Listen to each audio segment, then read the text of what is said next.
And looking at, or considering, I should say, some of the things we've been looking at, like digital ID, central bank, digital currency, the Fed now, and looking at these, we can say that none of those by themselves, is the mark of the beast. But we can see where this is heading. It is heading towards a system where everyone's buying and selling will be completely controlled and could even be denied. Now, of course, the Lord 1900 years ago warned us that such a day would come, and I'll be reading from Revelation chapter 13. Revelation chapter 13. And in Revelation chapter 13, we see here where it says in verse 16, and he, and that is this second beast, it said, and he causeth all, both small and great, rich and poor, free and bond, to receive a mark in their right hand or in their foreheads. Now there's a lot in that verse, and I'll have to admit there's a lot that I don't understand, but I'm going to share with you a few thoughts that I've had over the years about this. First of all, everyone is going to be required to take this mark, in their right hand or in their forehead. There's not going to be any exception. It's pretty clear here. Both small and great, rich and poor, free and bond. And it said to receive, and that word receive, means that to accept willingly. I didn't look that up until several months ago, but it's not something that they're going to hold people down and give it to them. It'll be something, I believe, that will just be accepted. It said to receive a mark in their right hand or in their foreheads. Now, before I get to the mark, I want to mention how this is very significant, where it says in their right hands or in their foreheads. Now, not every translation of the Bible reads that way. Some say that it's on the right hand or on the forehead. But when we think about the technology today and how it's used, and certainly I believe that the King James Version renders it correctly here when it says it's in the right hand or will be in the right hand or in the forehead, then we can begin to make some more sense of this. But here's the thing I want to say about the mark. These others by themselves are not the mark of the beast, because they're not going to be in the right hand or in the forehead. But it will enable a system to be constructed to where people could be required to receive an RFID chip in their right hand or in their forehead in order to buy or sell. Now, look, I don't mind going out on a limb, but I'm not going to saw it off. I'm not going to say 100% that the mark of the beast will be an implantable chip. I'm about 98% there, but I'm going to leave a 2% window, so, if I'm wrong, I'm wrong, but I think I'm right, that the mark will be an implantable chip, like the RFID chips that I passed around a little bit ago. The difference between an implantable RFID chip and the ones you saw, the tags that go on products in the store, is that it'll have basically the same kind of chip, but the antenna is different. The antenna on those tags that were on objects in the store, the antennas, there were a flat foil, and that's what detects the signal and radiates the signal back to the scanner. But an implantable chip, the ones I've seen so far, and there may be others I haven't seen, but the ones I've seen so far involve a chip that has a wire antenna that is coiled around and around and around the chip, and then all that is encapsulated in glass, so it can be inserted beneath the skin.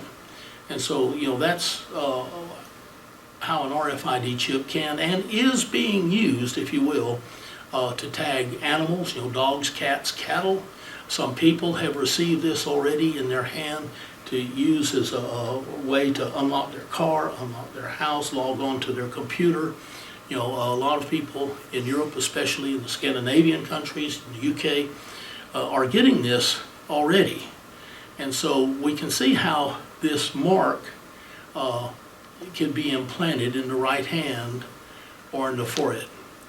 But the one thing about this that has moved me closer and closer to believing that an RFID chip could be the mark of the beast is this. I'm not a Greek scholar. I know very little Greek. I know very little Hebrew. But I do have a Strong's Concordance, and so I can look up a word, then go to the back of the concordance in the dictionary, and In the case of the word mark, I would go to the Greek dictionary, and I've looked up the word mark as it appears in the book of Revelation and as it pertains to the mark of the beast. And the word that is translated into the English word mark is the Greek word charagma. And I don't know if I'm pronouncing it correctly. I can spell it, I don't know if I can pronounce it. But I'll say charagma. Now, the thing about this is, if you read the definition in Strong's Exhaustive Concordance of the Bible, the definition of the Greek word charagma is a scratch or etching. What are computer chips? Are they not silicon discs that have been etched, to create circuitry, on these chips? And so that really moved me towards believing that more than likely, the mark of the beast will be a computer chip implanted in people. Now, this chip would not have to contain a lot of information. Actually, it would just have to contain the digital ID. That's all it would have to have on it. And then it could be used to unlock healthcare information, financial information, your driving record, your military service, anything that's stored in the beast computers could be unlocked if a person had that chip, and in that chip was their personal electronic identifier. And so again, the Bible says there's going to be a time when people will be required to receive this mark. And in verse 17 it says, and that no man might buy or sell save he that had the mark or the name of the beast or the number of his name. So it's going to be used to control all buying and selling of every person in the world. And so again, the digital ID, the central bank digital currency, the Fed now, all of that, they're not the mark of the beast, but together they can be a platform from which the mark of the beast would be implemented. And I believe that's where we're headed. So I wanted to bring that out. Now, something I didn't put on the agenda, but it occurred to me yesterday, and I went ahead and put it on there, is this.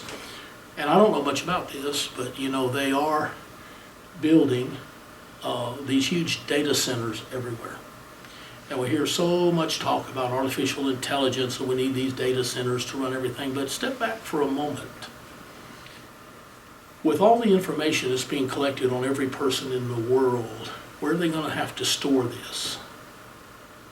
Are they just telling us that this is, to help, advance society and, make, technology, better?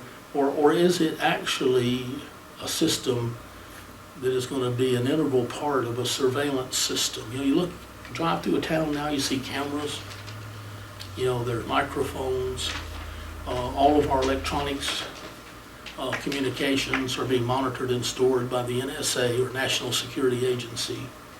And all this data is being collected. Well, it's going to take a tremendous amount of computer storage to keep up with all of this. So maybe these data centers really aren't that benign. Maybe they're actually data centers. Data centers, exactly right. And so, I'm beginning to think that all of this is just part of the program, is part of the system that's being developed, to bring everybody under their control. Now, not only that, but, they're going to use algorithms to monitor us to make sure we're good little boys and good little girls, and everything we think, say, and do that they can acquire is going to be analyzed. And so it's going to take a lot of computer storage or power to do that as well. And so I began to wonder, well, maybe these data centers are more than we're told, and again, more for